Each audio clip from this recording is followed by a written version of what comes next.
So, Bonnie, I am going to do a little introduction for Bonnie, but I don't think Bonnie needs very much introduction because I'm very sure everybody knows who she is. Bonnie MacBird writes the Sherlock Holmes adventure series of novels for HarperCollins. Her fourth in the series is The Three Locks, which I have been very honoured to see an advance reader copy of. And it comes out in the UK on the 1st of April and in the US on April the 15th. They've been critically acclaimed in the Washington Post, where Michael Dowd called her last one, The Devil's Due, the best Sherlock Holmes novel of recent memory, as well as Crime Reads, Forbes, The Huffington Post, The Londonist, and many more. She's a member of multiple Holmes societies, most notably the BSI in America and the Sherlock Holmes Society of London, where she serves on the council. A Californian by birth, Bonnie now lives most of the time in London, which she calls the city of my heart. She holds 2 degrees from Stanford in music and film and worked for 30 years in the film business as a screenwriter. She was the original writer of Tron and as an Emmy-winning producer. She writes full-time now in a flat just off Baker Street, and it's fair to say, having read all that out, I am pretty much in awe, Bonnie. That is some resume there. I have been very honoured to read your 4th book and utterly loved it. And I'm going to dive in completely with Mr. Sherlock Holmes himself. And I'm going to say that he, to me, was a completely different Sherlock to any that I'd read or seen before at all.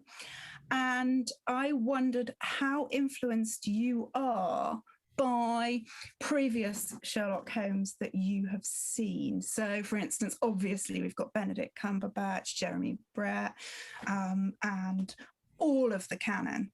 How influenced are you by those? Well, I think you can't help but be a little bit influenced by, and there have been many over the years. My initial film Holmes was, of course, Basil Rathbone as a kid, but really, I think he's most drawn from the canon, from Arthur Conan Doyle, except that I chose to put these stories early in their career, relatively early, so they're in their 30s, the guys. Yeah. So, you see Jeremy Brett and, Basil Rathbone, these are guys in their 50s, 60s, and, et cetera. And we often think or we image Sherlock Holmes as this age. But, in the 1880s, they were in their 30s. And so there are more, Cumberbatch age, Cumberbatch and Freeman age, and Cumberbatch and Freeman I love that show, and I also love Jeremy Brett, and I liked Robert Downey Jr. I thought Jude Law was one of the best Watsons ever. So really, yeah, I enjoy a lot of these, and some Sherlockians are kind of purists, like it's like, no, Robert Downey Jr. is too short. He can't be, there's too much action. Okay, yeah. But there's always something that a really good actor, and Downey is a great actor, bring to the role. But in my head, he's kind of his own. He's like, I guess he's sort of a younger Jeremy Brett, mostly in my head, with a little bit of Cumberbatch. I can kind of see what you said actually there, because reading them, I didn't see Benedict Cumberbatch, but I massively flagged up repeatedly. He's 34, he's 35. It was utterly shocking to me in your books that he was a guy who, was quite a young man. Yes. And yet, obviously Benedict Cumberbatch is, but that is not the person that you're writing at all, is it? Well, I mean, all of those actors brought something very Sherlockian. I mean, they all studied the canon. They weren't like just making this up out of yeah. So there's elements. I think that the modern versions, were less afraid of portraying, this sort of emotional, I wouldn't say, maybe not instability, but volatility, I guess, because I mean, Holmes in the canon, as written by Arthur Conan Doyle, is bipolar. I mean, there's no question about it. Tons has been written about this. So the character himself is, he's leaping over sofas, and he's, working to exhaustion, and Watson has to go pick him up out of a hotel in the south of France. I mean, these are all in the canon. So when sometimes people see these modern versions and they think, oh, that's this guy being dramatic. It's like, no, that's actually in the canon, and he's actually that age. But we're so used to those old movies where they're all in their 60s that we think of that, but that's not how they were written. But I think that yours is a completely big departure from the Cumberbatch version, but not an old guy, because I think he's a lot more kind of 3D, if I could say that, in that he has other aspects to him that I don't think came out and have come out ever before. So, for instance, the fact that he clearly is, at some point, Watson says, you're very attractive to women. And that is always a bit of a frisson between him and some of the female characters as well. Well, I mean, I don't remember Watson saying that Holmes is very attractive. Watson is very attractive to women. Because in the canon it says, he's known women on 3 continents. So, and he always has an eye for the ladies. Watson, who's narrating, of course. So in my head, he's very attractive. But also, to me, Holmes is incredibly attractive. And it's because, but I like, brainy, weird guys. I guess I married a scientist, okay? So, but Holmes he's attractive to women, I think, because he's untouchable. You can't have him. Yeah. So that, of course, and he's a mystery. He's a mystery himself. He doesn't give a lot away, and he's damaged. Also, he's damaged goods. So that's always intriguing to women. But he's a bit of a polymath. So he knows everything about everything. He knows science. He knows a language. He knows Norwegian out of nowhere. He knows Italian out of nowhere. As the writer, do you therefore have to be a bit of a polymath too? Well, I have to emulate. I have to love polymaths, which I do, and I research what I don't know. I mean, I immediately know that he should be an expert in certain things. Actually, his Norwegian, he poses as a Norwegian Sigerson during the Great Hiatus when he disappears for 3 years in the canon, in the originals. So he obviously speaks Norwegian, but one of the things that I think people get wrong about Holmes, or they think, oh, he does everything by deduction. It's just he figures it all out. It's like, yes, he does do a lot of deduction, but it's based on knowledge. And you're absolutely right, Victoria, because it's knowledge based that propels these deductions. So he becomes an expert on all these really arcane things, tobacco ash and footprints of, tire tracks and so forth. So, but he accrues this information that he thinks will help him, and he ignores the stuff, and he's not really into social niceties. No, but I think he's a little bit more in your books, because he seems he's kinder. He's much more gentle, I thought, and sensitive at points. There are moments when he pulls back from being brutally sharp about these are the facts. Right. And he actually just kind of says, no, this is what I'm seeing of people, and I'm very sorry if I've overstepped the mark a little bit here. So I think you have given him a little bit more sensitivity.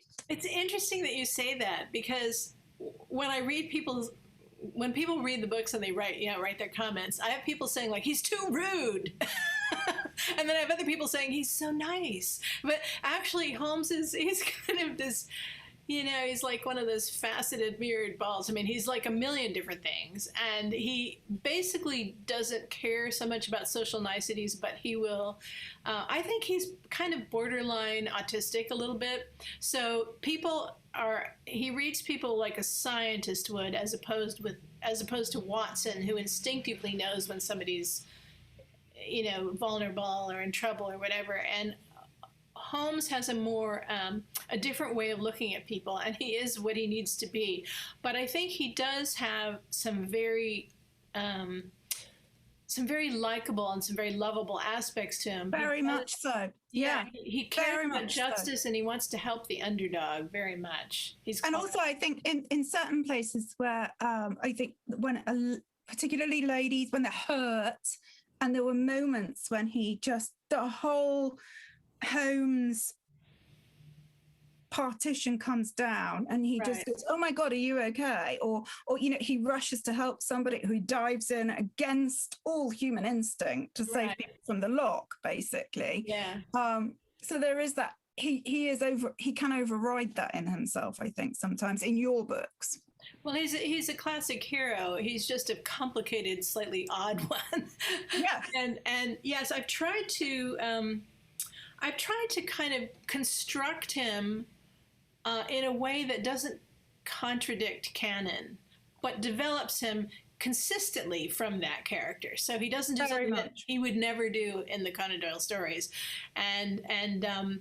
but he's consistent about that. So I think, Holmes and Women is, that's been a mystery for 130 years. Many articles and books have been written about that. Yeah.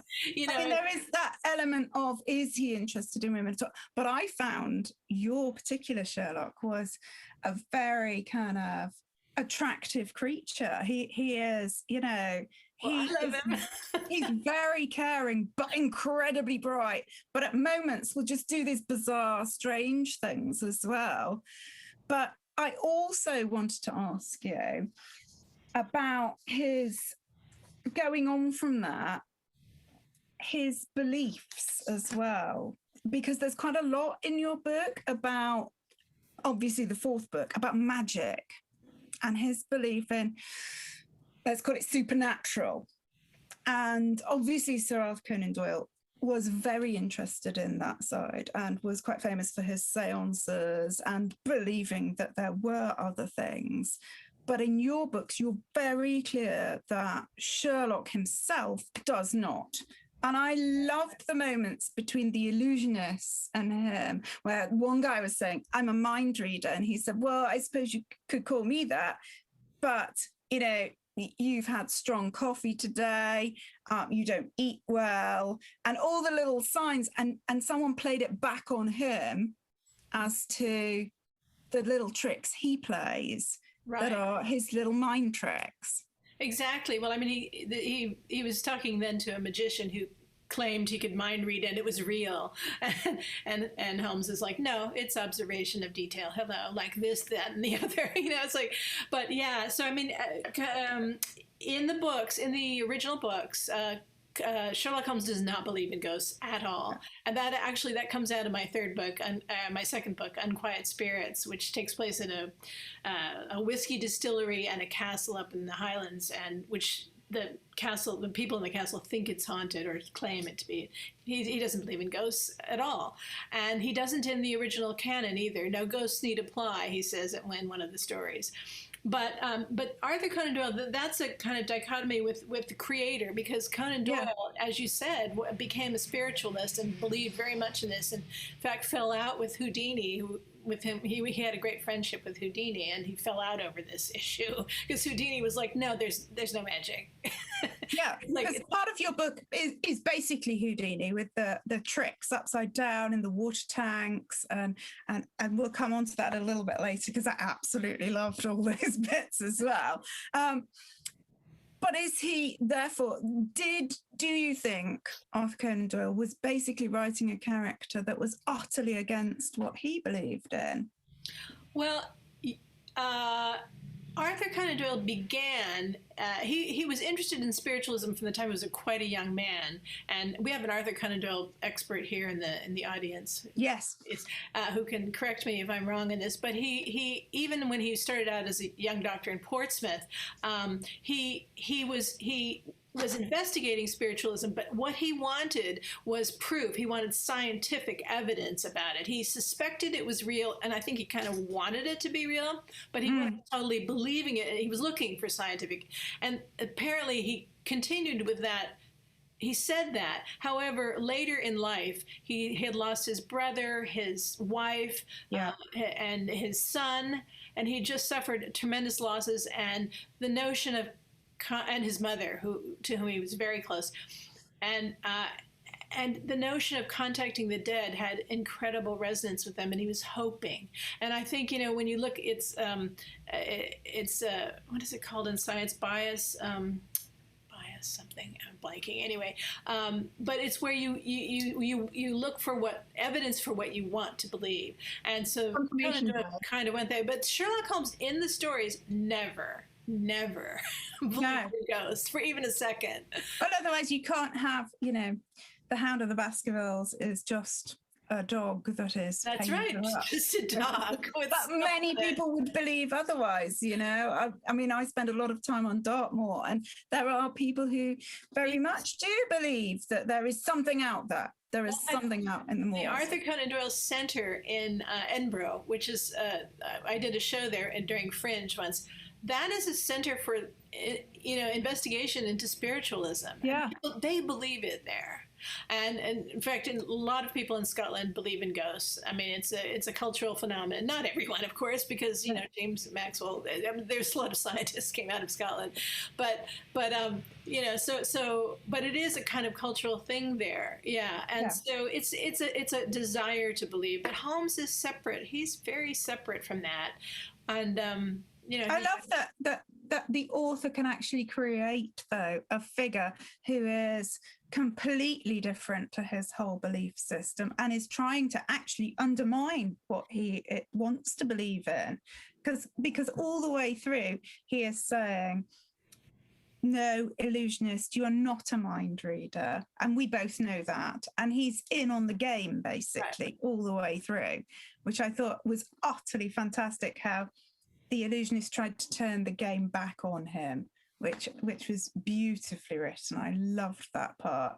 And I did want to ask, on the same sort of level, about the characters in it, about Dr. Watson a little bit more, and his beliefs, because obviously, as well as Sherlock, you've rounded out Dr. Watson a lot more than being just the mouthpiece of Holmes. He is a proper character in your books, and I think possibly for the first time that I've ever seen, I have to say. But was there a point at which you ever stood back and thought, I'm not going to have Watson being the narrator? No, because from the very first, I set it out as an artistic goal to try to understand why those books were so good and why they're evergreen and people love them 130 years later. And so I embarked on a kind of intense analysis of what is it about these that is so special and so good. And I mean, the best way to learn about something like it is to try to do it. So I really spent quite a bit of, and still do. I mean, I still return to them continuously. But I mean, the things, I think Conan Doyle was a genius, and so in some ways it's hubris to emulate him. But on the other hand, if you're thinking of yourself as an artist, it's one of the highest artistic goals is to emulate something that is truly great. Yeah. So no, I set out for myself. It's like, no, I'm not going to contradict canon. I'm not even going to set it at times that don't fit into the chronology of canon. Everything's going to be researched. There's going to be no magical deductions, which Conan Doyle occasionally does. And pastiche writers, magical deductions are when they say, "Oh, I can see by the tip of your fingernail that you have an ant." It's like or something, whatever. So no magical deductions, no deductions recycled from canon. That I would be in Watson's head. Now that's really hard, actually, because a couple of times I've had to pop out and have somebody relate something that happened elsewhere. Because you write a novel in first person and it's an adventure. He's got to be in every scene. Yeah. So that's crazy and crazy making. But I set out these kind of lines in the sand to see if I could do it. And then I thought if I could do it, it would make a really good book, because I just love these. I love them so much.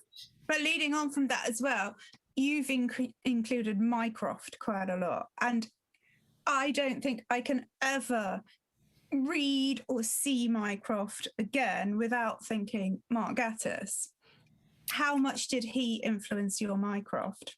Actually, he did, because, and I would say of all the modern interpretations, that is the one that I most clearly, actually, and consciously borrowed from. Yeah. One of the things they did in BBC Sherlock that I loved is make Mycroft slightly sinister, and you don't actually know how he thinks of his brother and how kind he might be or not be, and where do his loyalties lie. And I thought that added so much story juice to the relationship that I consciously chose to do that. Now, it doesn't actually contradict canon, because Mycroft is not much in the canon. No, there's a slight hint of there's just a slight hint of one-upsmanship between them, and you could imagine a little friction or a little undercurrent, maybe a little, but it's not really there. But it's not there. There's not enough there to make this be a dire contradiction. And so I allowed myself the liberty of doing that very consciously, because I just loved the slight scariness of that. Yeah. And also, they're two weird guys. You got to face it. But also he comes in, and occasionally he comes in to save him a little bit. He's kind of like this bad alter ego sitting behind Holmes that you talked a lot, not a lot, but it dropped in the books a few times about Sherlock's past. Are you going to explore that further in your next books? I think his childhood, really. Well, I did explore his past a bit in Unquiet Spirits. I did mention something that is not in canon. I had him attend Fetus. In Edinburgh for 1 year only, not terribly successfully, as he wouldn't have, because I read quite a bit about the school at the time, and he would not have fit in. It was very sports oriented. Yes. Teams and make a man out of you, and you're going to take cold baths in the morning and be macho, and so it would not have been a good fit.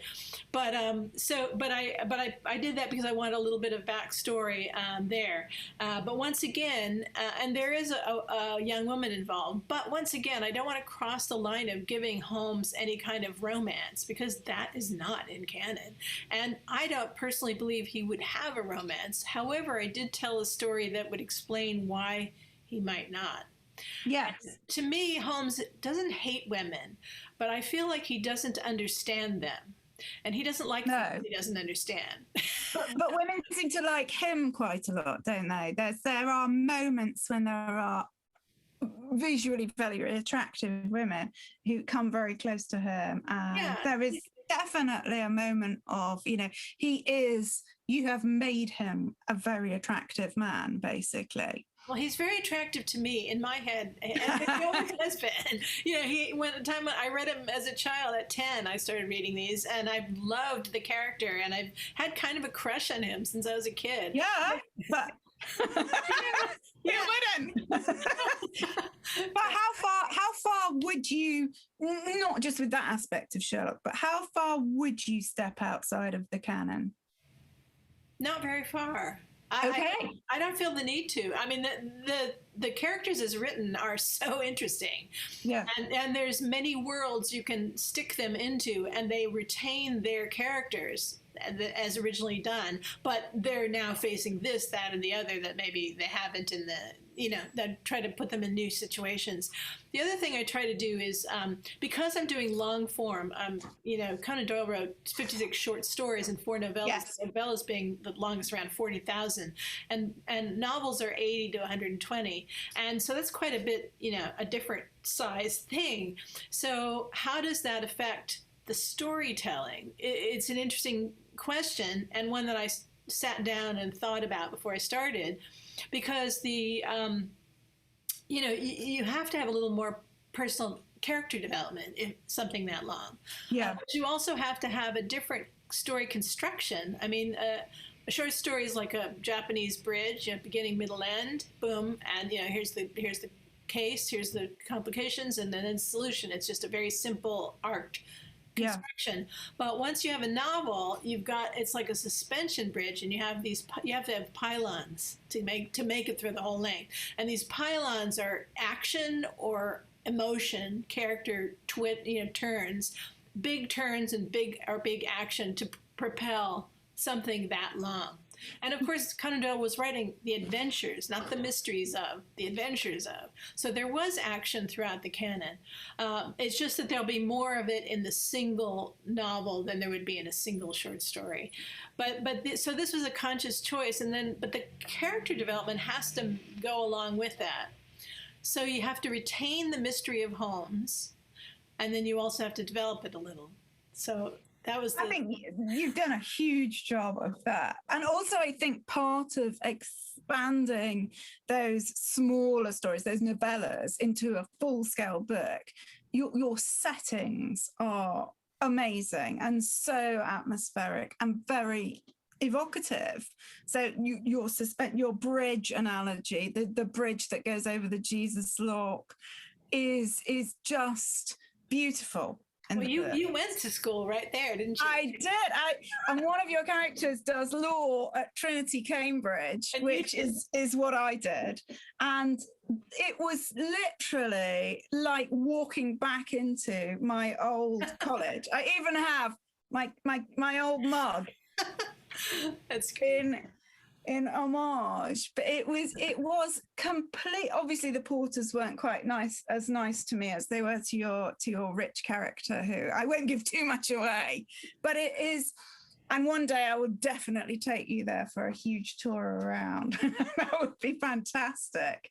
But you have utterly captured that feeling of Cambridge in that particular time frame as well. So your historical knowledge is huge of that particular time and in that particular place. So you have the Proctors, the Bulldogs, and there's all the extra. How much research do you do to put into all of that? A massive amount. I can imagine. I can tell. The stack of books behind me that you can see right over there. Oops, where is it? There, right there. About half of those are all on Victorian Cambridge, and I have, like, just as an example, my goodness, I have a couple. So can we see? I can't see if this is being held up because I'm. Those are excellent books. There's a wonderful one here. This one, which is quite fun. Victorian Edwardian Cambridge, images of Cambridge. I mean, the problem is I had to buy a bunch of books on this one because I would normally be living in the British Library, and I would be spending time on site in Cambridge, and neither of those were available during the pandemic. So I had to do it pretty much. And there's very little has changed since the Victorian era there, I would say, mostly for women. Oh my God, women, that was a terrible, terrible time to be able You write about that quite a lot in the books, and the Proctors, and for everybody who's listening, they were a kind of unofficial police force for any ladies who were out and about in Cambridge who could just be locked up at will because they might be naughty people. And I do know a friend of mine who I went to college with, his father had gone to the same college and got together with his soon-to-be wife, and she had to escape the Bulldogs, the Proctors, over the fence. But we still, in our time, had if you're not in at this time, you've got to wake up the Porters. You're in deep trouble, ladies. But the college that you write about, Trinity, was very male dominated, and you write about the drinking societies. They are still heavily prevalent, or they were in my day anyway. So, but there were very few ladies around at that particular point. But you also you include little tiny bits of history that must have taken a huge amount of research, but you just drop them in. So when we first meet Holmes, he's been in jail for something to do with the Ripper case, and you put tiny bits of that in, which must have taken you hours of research for maybe a couple of sentences. Well, I think we all do that. Anybody who writes historical mystery, because I mean, otherwise you're doing a research dump, which is like the one thing you really should not be doing. But I think what I do is that when I do my research, and it's very early on in the process, I sometimes don't know what I'm looking for, but I just start reading, and stuff pops out like it's gold. And so like you're panning for gold and you see the little glimmer, it just pops out. It's like, there it is. I'm sure all of you who are here have that experience. It's just something like, oh, I got to use that. I got to do that.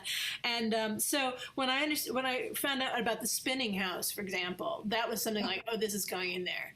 And the spinning house was a place that was a jail for, and they like you were just saying, is that they would arrest young women, shopkeepers, maids, people like that, and students. Well, there weren't any then, but and they would arrest these girls, and they would, without any lawyers, they didn't have to accuse them, they just threw them into this jail. And sometimes their parents, nobody knew where they were. And they would test them for venereal disease and accuse them of being prostitutes. It was horrible. And they freaked out. And finally, some young woman sued them in the late 1890s. They eventually had to stop that. But I mean, it was unbelievable. And this was run by the university. So this, was quite an awful time for young women. They still exist, though, I think, as a force, but they don't have that kind of power, and they don't have the spinning house. But they did up until the kind of 1960s. And Trinity, where you write about, did not allow women in until the 1980s.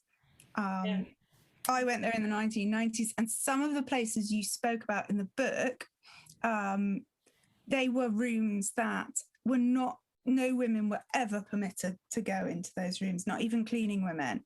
So we recently had 2 years ago, they set up a Trinity group of women, of which there are very few of us, I must say.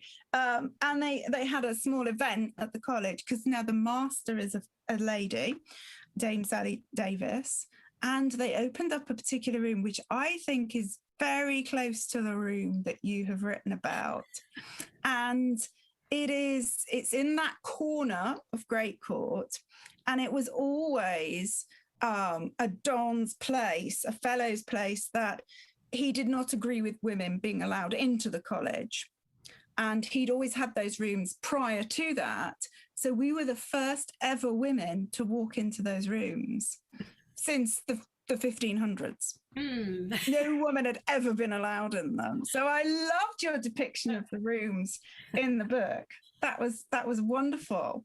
And I loved all the historical element that you had in there as well, because a lot of it you must just have to imagine. Yes, exactly. Because there can't be any actual written documentation of those.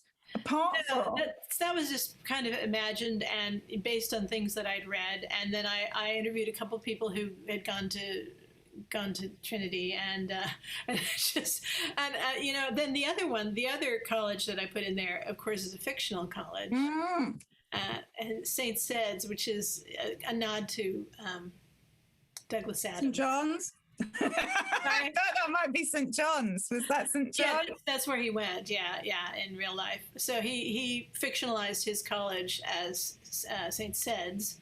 I guess that's how you pronounce it.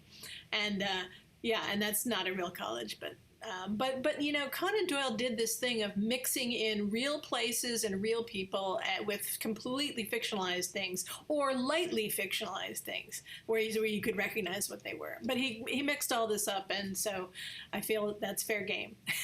Yeah, and with your historical research as well, I think that also you may have objects that appear in the book from the more illusionist aspect as well. Now, I don't know how we pronounce this, but I think perhaps you have a Ruhmkorff coil. Yes, I do. I have one. There's one. Let's see. Can you see it? Oh, there it is. Yeah. Okay. See this little red thing right here? That's a Geisler tube, and down in here is a Ruhmkorff coil. And there's another one in the next room. My husband is a scientist, so when I started working on this, he got very excited about it and bought one. Where on earth did he get one of those from then? He just trolls the internet for antique scientific equipment. We have a fair number of things in the house. Is it fair to say that your house is turning into a slight kind of possibly what we can imagine Sherlock's house might Well, look of like. course. I mean, it's not even. I'm not hiding it. Look at this rug. This is straight out of BBC. Sherlock. And which Sherlock would that be, though? Which one would it be? Well, that's Benedict, obviously, but Obviously. yeah, no. Our apartment is on Chiltern, which is right off Baker Street, and the reason that happened is that I started coming to London to do research and to do some writing, and I weirdly booked into the Sherlock Holmes Hotel. I know, so silly and embarrassing, but I thought, oh, what the heck.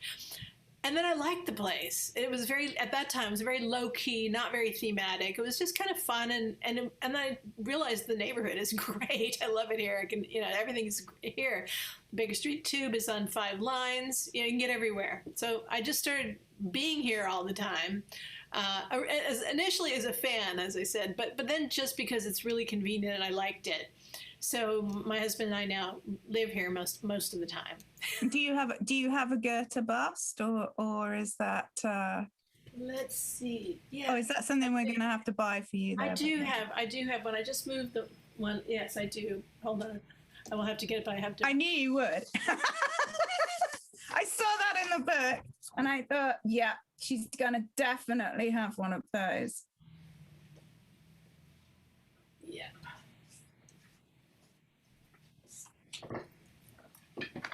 It's coming for the audience. It's happening. Here it is. Oh, could we do damage with that?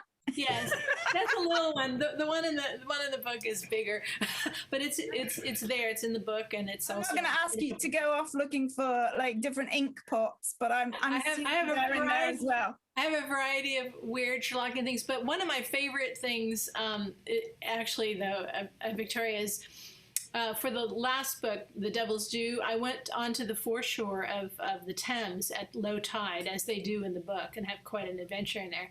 And I went with a man who's an expert in the history of that place, and who also is the one who licenses the mudlarks. I forgot that word. Okay. They're kind of in charge. There's a body that sort of polices that. Yeah. So we went around, and I found like iron.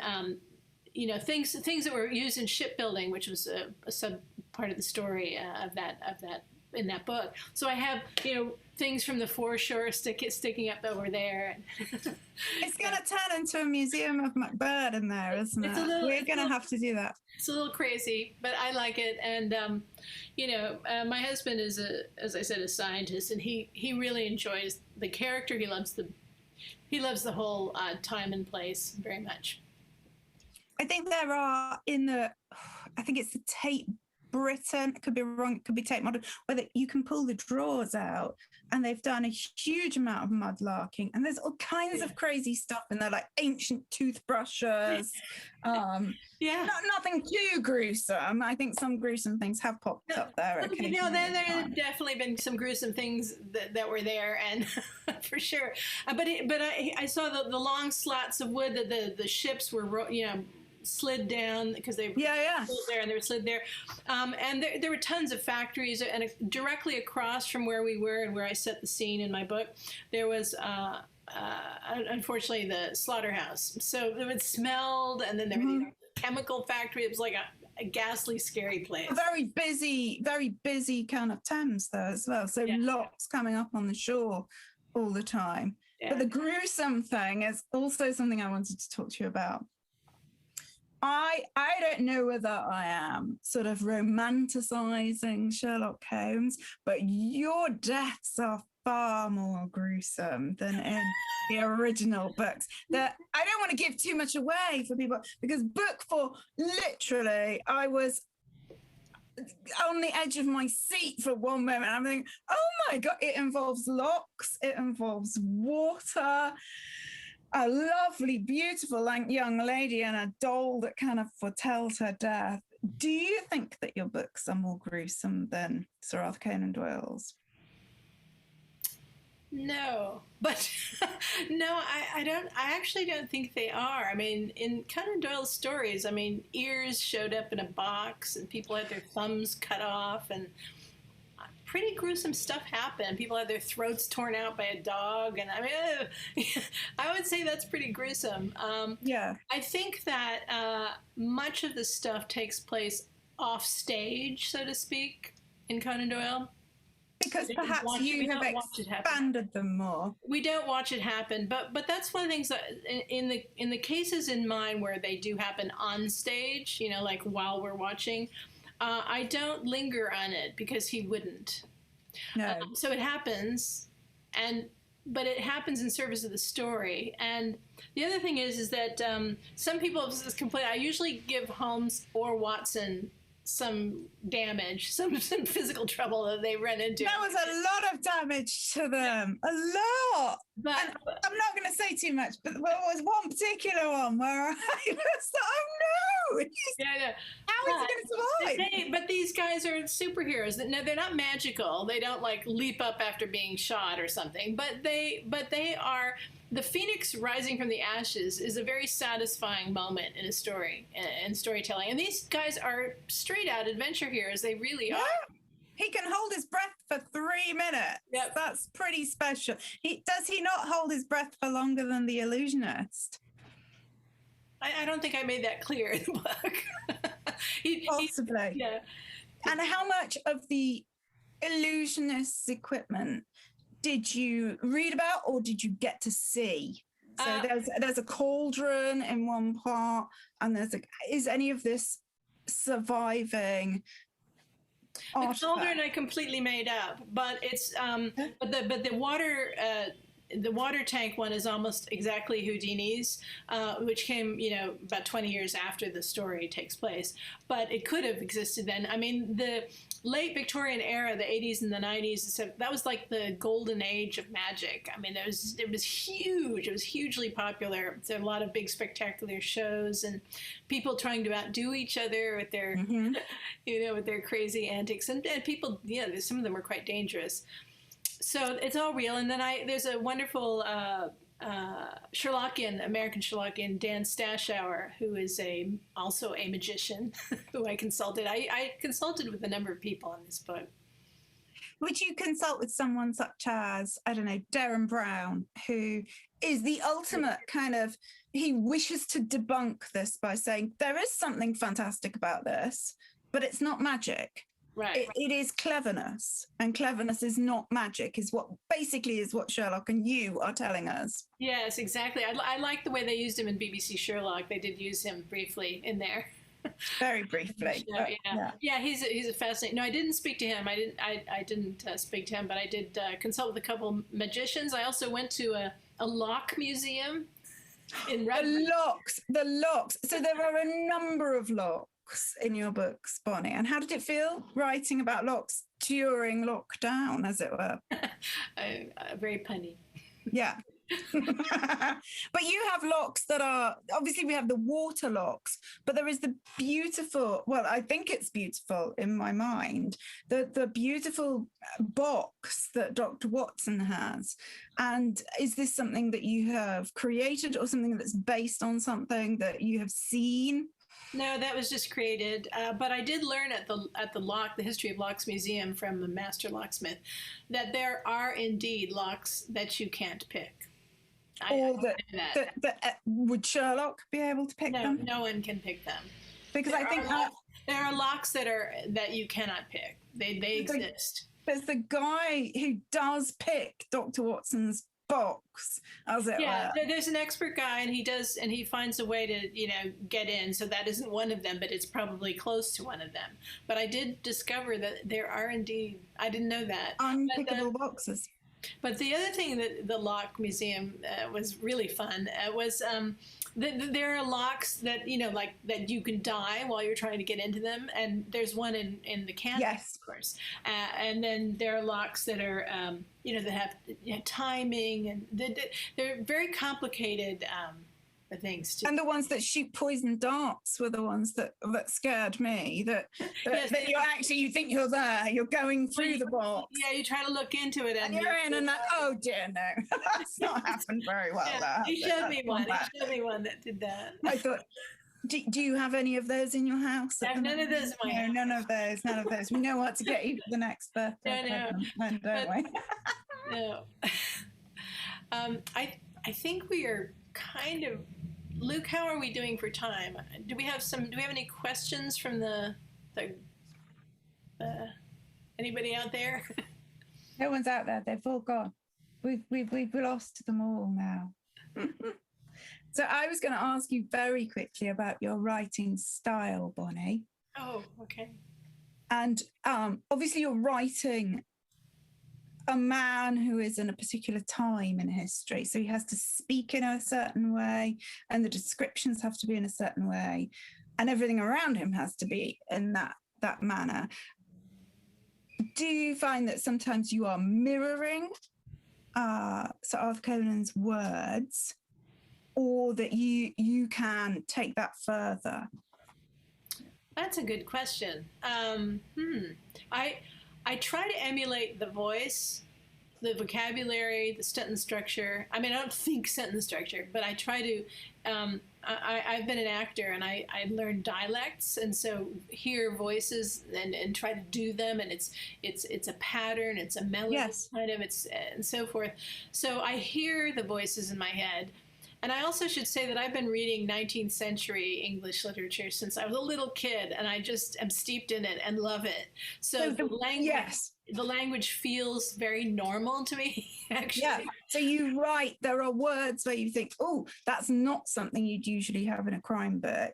And obviously they're not the words of Sherlock, but they are the words of Dr. Watson, because it's his discovered story. So do you consciously do that, or is that something you just fall into as you begin writing? It's not at the forefront of my consciousness as I'm doing it, because I'm just hearing his voice. But if I feel like I'm going off, or I feel like I'm not sure, then I will go back to canon and check if that word has ever been used. And I'm not religious about it, so sometimes I might use it anyway, but I do check carefully. And I also get my beta readers to say, does anything sound modern or whatever. But the language is in my head, and the rhythms are definitely in my head. And I hear his voice when he, speaking as him. So I don't know. It's beyond my consciousness, I think, at this point. Because he wants to be modern, doesn't he? Sherlock wants to be a modern guy a lot of the time. Well, I mean, arguably he was modern in lots of ways. But the thing that makes Watson's voice, I think, so compelling and such a great choice for Conan Doyle to have created this character of Watson is that the man is a man of action. And he is very emotional. He observes quite a bit. He does see and observe. No matter what Holmes says to him, he observes. But he's a man of action, so he doesn't wax poetic about the cloud patterns and I mean, he just sets the scene very succinctly, dramatically though, but succinctly, and gets on with the story. It's a kind of muscular prose that is in his books. But I also like the fact that he's not an angel. No. So there is the fact that he, apart from the hiding of drugs from Holmes, there is the hiding of things from Watson. So there's hiding his checkbook because he's a compulsive gambler. Right. And that is just, I love the fact that you have that crossover of that actually both not as angelic as the other would like. Yeah. And they're hiding things from each other because they're looking after each other a lot of the time. Yes, they are. I mean, these are two men who do love each other. They care very much about each other. I think they would die for the other. Yeah, and this is a great appeal to these stories, because I mean, wouldn't we all love to have a friend like Watson, or to be a friend like Watson? I mean, just that friendship is enviable and admirable. Yeah, he's created the ultimate friend, basically, who is there for him no matter what. Yeah. But so I've got to ask, because I think your Sherlock is very different to any of the Sherlocks I've read or seen, who would be number one your Watson and number two your Sherlock? If they were to be played, because they are very different to Mr. Cumberbatch, Mr. Brett, all of the other guys? I don't know. That's interesting that you asked that. People have asked me before, who would I cast? And as I said, I actually liked very much Cumberbatch and Brett and Robert Downey Jr. for different reasons. I even liked Henry Cavill in the latest in Enola. I thought it would hate. Oh, and Enola, how do we feel about Enola? I enjoyed it, but it's not canon. It's not trying to be. I enjoyed it. I enjoyed it very much, and I wasn't expecting to like Henry Cavill because he doesn't look right either. No, well, he looks right, but he doesn't look right as Sherlock. Yeah, exactly. Yes, Victoria, you're right. Yeah, there's no ripping off of the shirt for Mr. Sherlock thing. Yeah, but he's not a Holmes. He's too. Yeah, but yeah. So I don't know. I mean, I don't know. There's not a single guy that I would say right now. A young Jeremy Brett, maybe. I loved the guy you had on your audiobooks. I love audiobooks and I love listening to them. And I particularly liked the fact that you, as the author, do the prologue section on the first one. That was absolutely brilliant. I was driving along in my car. I think that's Bonnie. That is Bonnie. Bonnie is doing the book. And that would be quite good. A female Sherlock Holmes. Well, because you are his voice. Well, I'm Watson's voice, really. Yes. But yeah. But it's been done. There's been the female Watson a couple of times, not just Lucy Liu, but yes, that's quite a popular one as well, isn't it? I think that's not particularly one that I don't relate to that one much, but no. I'm going to talk to you about themes in your books then, Bonnie. Okay. And you put in a lot more themes in your books than I think, obviously, because the original books are quite small. You have encompassed a lot more themes in your books than were in the originals. Do you look for a theme, or do you find that they come kind of more generically from what you're writing? I look for one before I start, actually, and I along with the title and the exact year, I think about the theme, and then I think about what's the main crime and who did it. Those are the only things I really start with. But the theme comes early because I find it to be kind of like glue, like a unifying thing. And it's nice because in screenwriting, we learn to express things visually. And Conan Doyle's writing is sometimes considered cinematic because he is so visual and because he uses dialogue so much. But when you choose your visuals carefully and you choose also certain elements of the story to strengthen a theme, there comes a backbone into the story that the reader usually isn't even aware of, and yet it gives an artistic whole. And then it also, at the end, it has a little bit more satisfaction at the end. So it's like, I feel like with a novel, you've got to give a whole meal. Yeah. And they were completely, the overarching theme of religion was huge in book 4, and also family. And the particular Wyndham family, that was massive in that particular book. Do you think that the screenwriting informs that a lot? For me, it does, yeah. Screenwriting informs this writing in a lot of ways. And the first way was when I recognized that the original Conan Doyle stuff was very cinematic.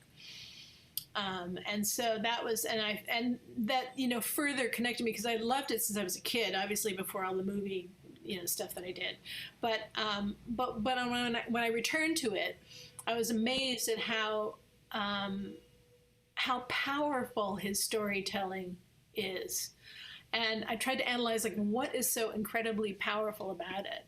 Because it's a really weird combination of adventure, boys' adventure, basically, 19th century boys' adventure, plus horror, plus cozy, because around the fire at 221B, it's cozy.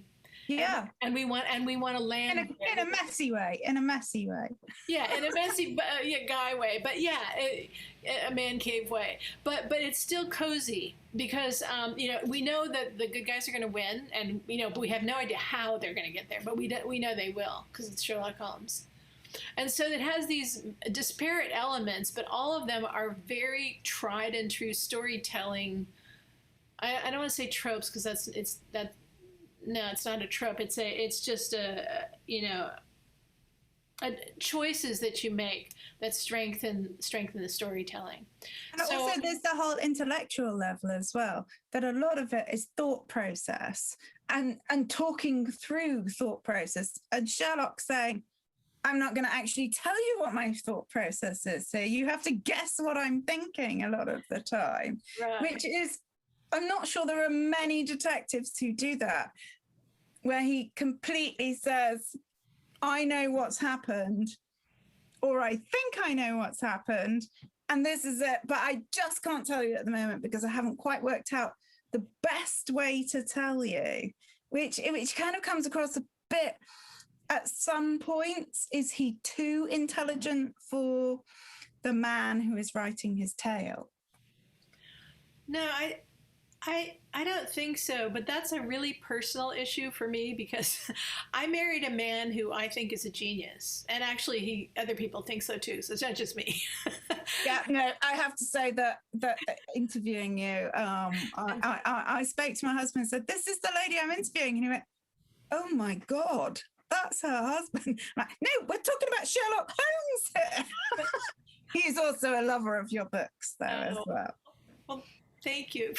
I live with a guy who's kind of, several stories up there. Yes, in the most definitely. In the department. And so I very much sympathize with Watson in that respect. And I'm not uncomfortable with this, and I don't think Watson is uncomfortable with it. So it's very easy for me to be a Watson in that respect. It's like, I like that. It doesn't make me feel stupid that he is smarter than I am, because I don't feel stupid, period. I kind of like that. I like that a lot. I can massively relate to that myself personally. But yeah, it's a good place to be a Watson. It is. And it's, and also Watson admires his friend so much, because although Holmes has his problems and he has his addictions and he has his, he's not sweet and, sugary, but the fact is he's a man who's in the service of justice, who's in the service of helping the underdog, who's always in the service of truth. So he's kind of like this beacon of light, and no matter all his peccadillos, it doesn't matter. He's somebody who does incredible things. He saves people. But we still get the idea, particularly in your books, that that he has to keep Holmes in line with that he might go off grid with that a little bit. Yes. Sometimes, and that Watson has to say, no, this is where we're going. This is the route of justice. We're not going off on a kind of frolic on our own here. This is what we have to do. Well, that's interesting. No, I don't think Watson has to turn Holmes to the point of the case ever. Holmes is very dogged about that. I think more the morality aspect does. Yes, does he provide a bit of a conscience sometimes? Well, I think it's less of a conscience than it is some niceties, like you're insulting this person or you're hurting this person by this, that, and the other. But I don't think he actually has to turn his brain to the right. I think he just he's like don't gloat. Yeah, you have to remind him. He does have to remind him what's wrong and what's right. Well, don't be a social, but only in the sense of social niceties. I don't think in the sense of the greater good. He never has to really turn him to the greater good. He's already there, but he can be a little crushing at times. Yeah, and he can trump over people and inadvertently, and he when he's on the case.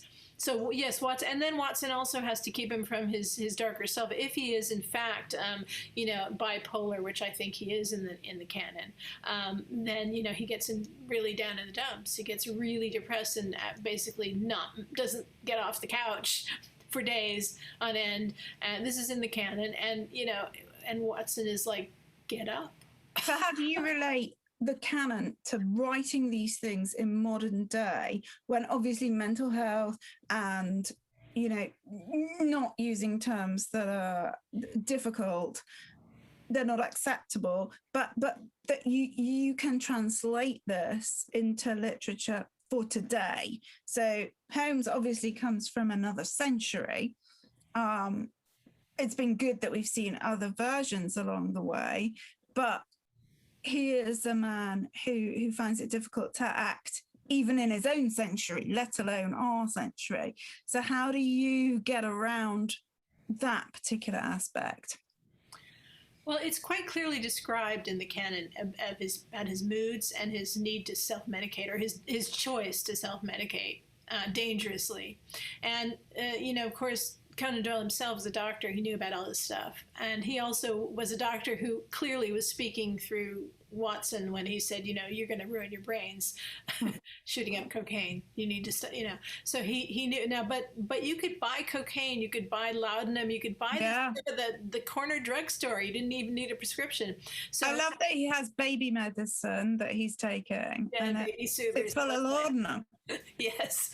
So you could buy this stuff anywhere. And so, but not all doctors felt the same way Conan Doyle did and Watson did.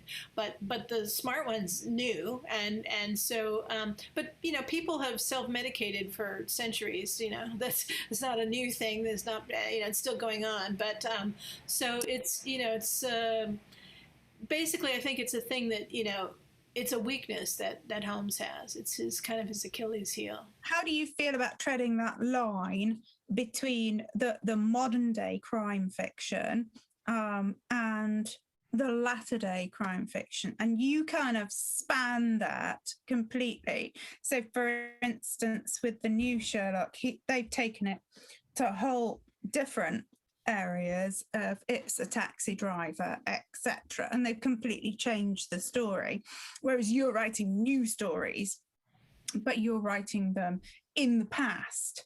So how do you write a story in the past that still takes the elements that appeal to the present?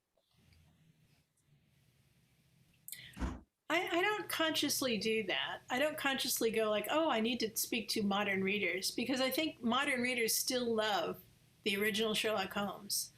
But you can't help but write from yourself, because that's who you are. Yeah. That's who's moving the pen. So I write the stories that I want to read. I basically, I read all the canon a million times and I want more. Nicholas Meyer said that in a talk once, and I so related to it. It's like I just wanted more. So I don't consciously go like, but what will modern audiences want? It's like, I think modern audiences want Sherlock Holmes as close to the original as I can make it. At least that's what I want. So that's, you have to write, I believe, your best writing comes from writing a book that you would want to read. It's not a concoction trying to do something. It is in a sense that I've talked about emulating a form and so forth, but it's what I want to read.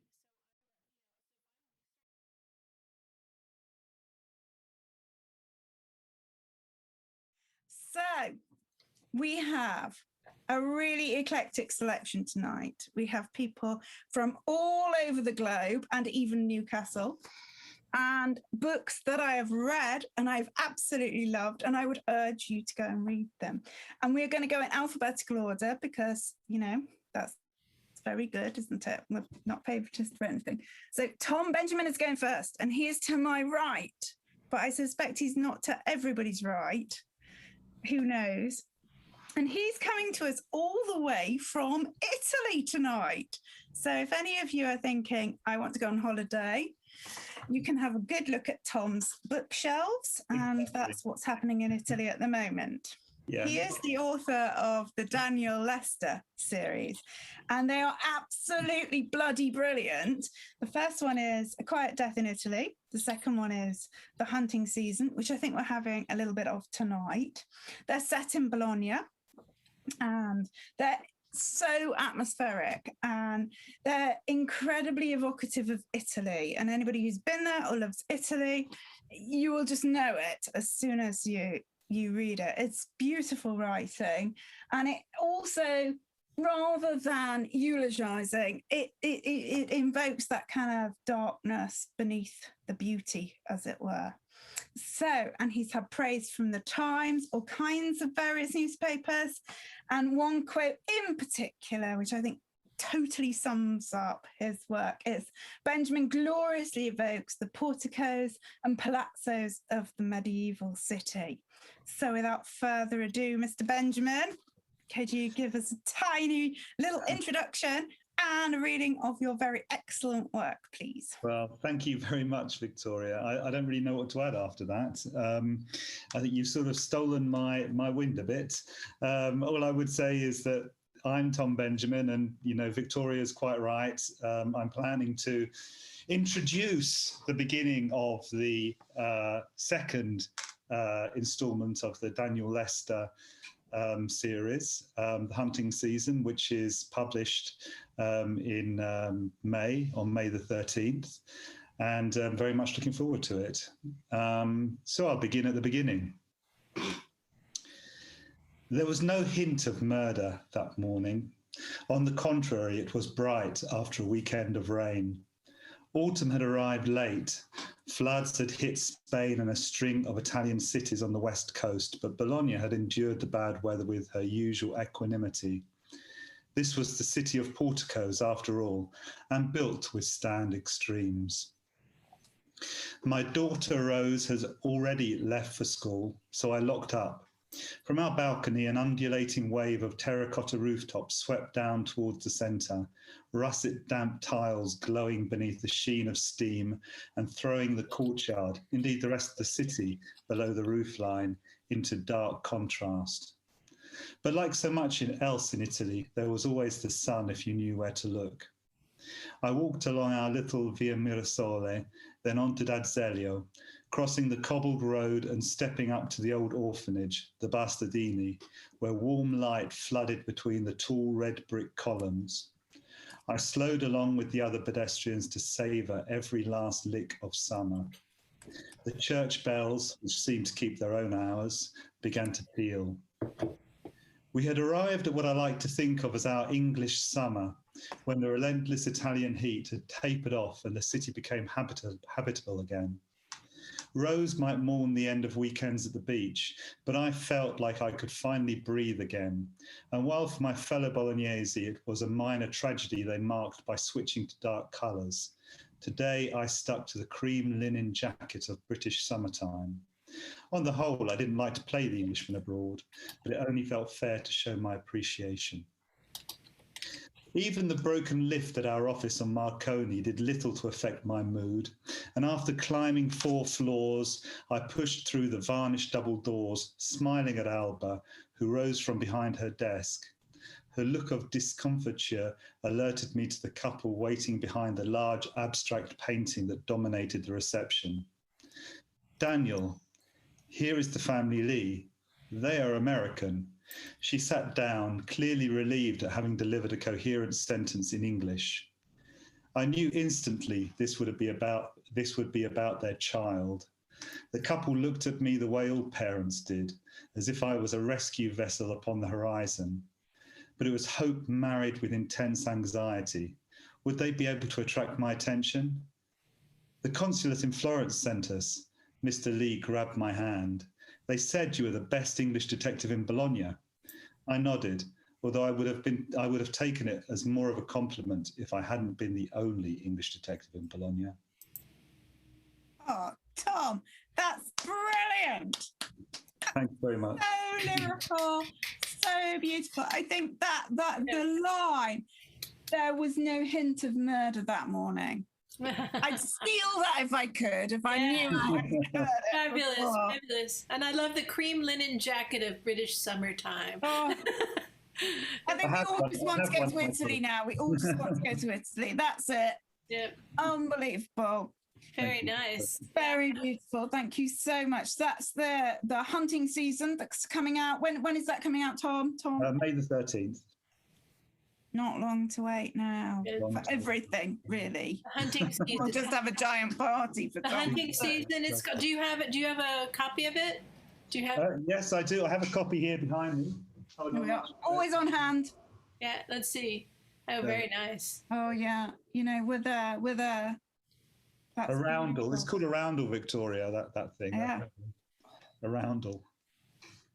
I'm telling you, I'm booking up everything from now on.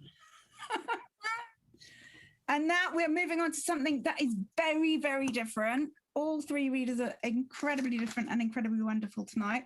We have got Charlotte.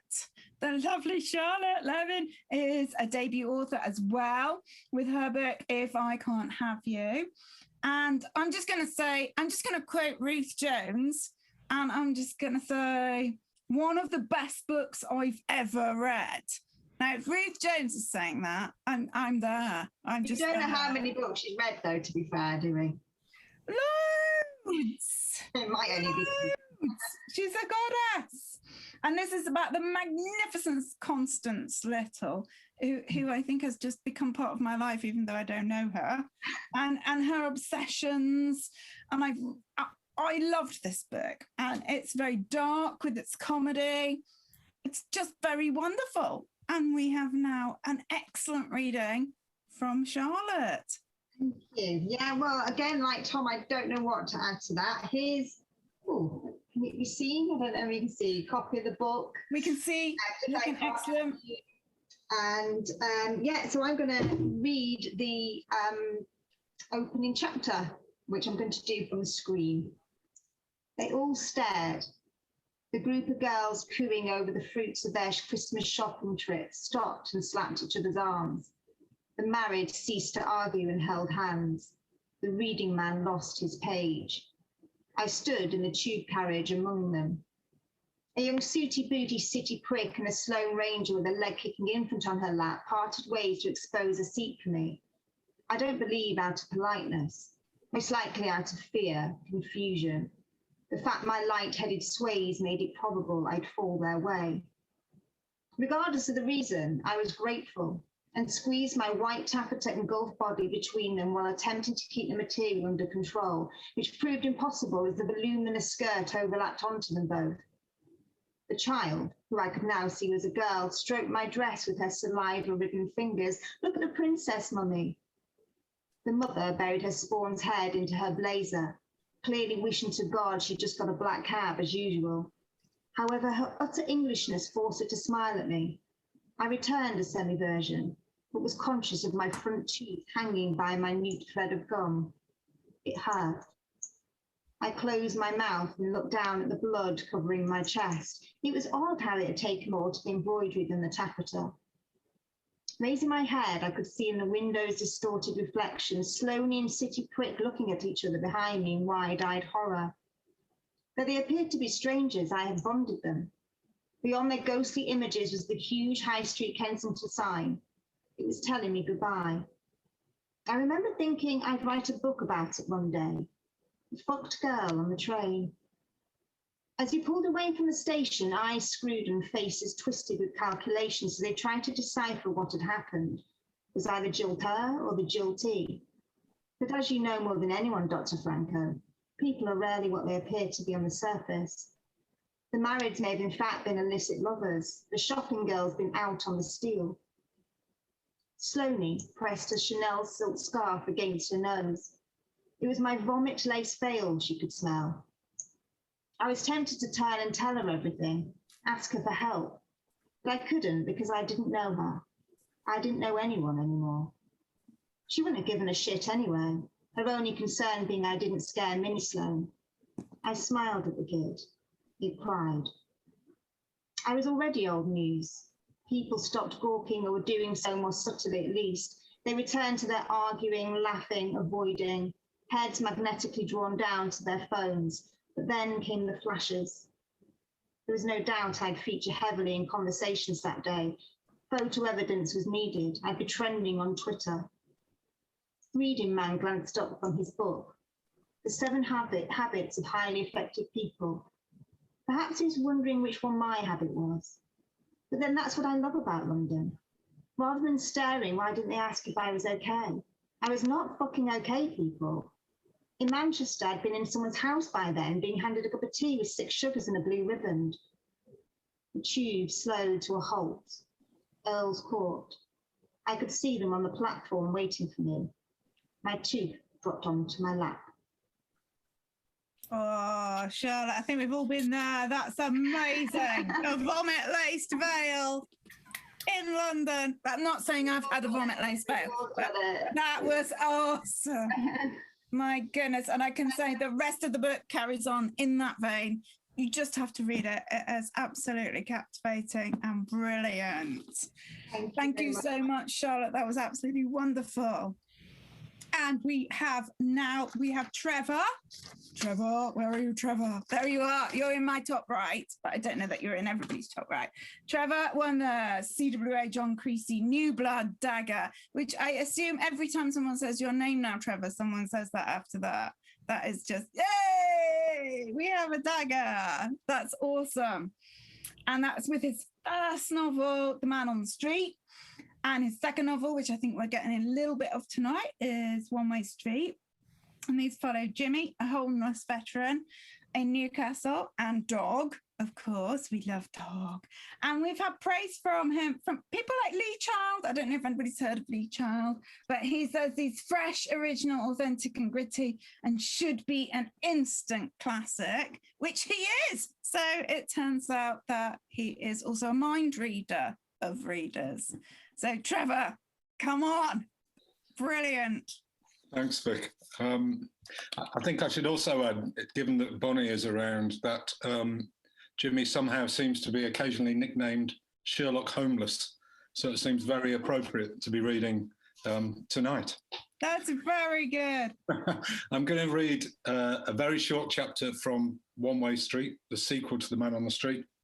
I don't need to give you any context, although it's chapter 17, it's the first time we meet these two characters, so you don't really need to know anything about them. The railway bridge was normally deserted at that time of night, but not now. 2 men stood by the low wall, one holding up the other as if escorting a drunken friend home.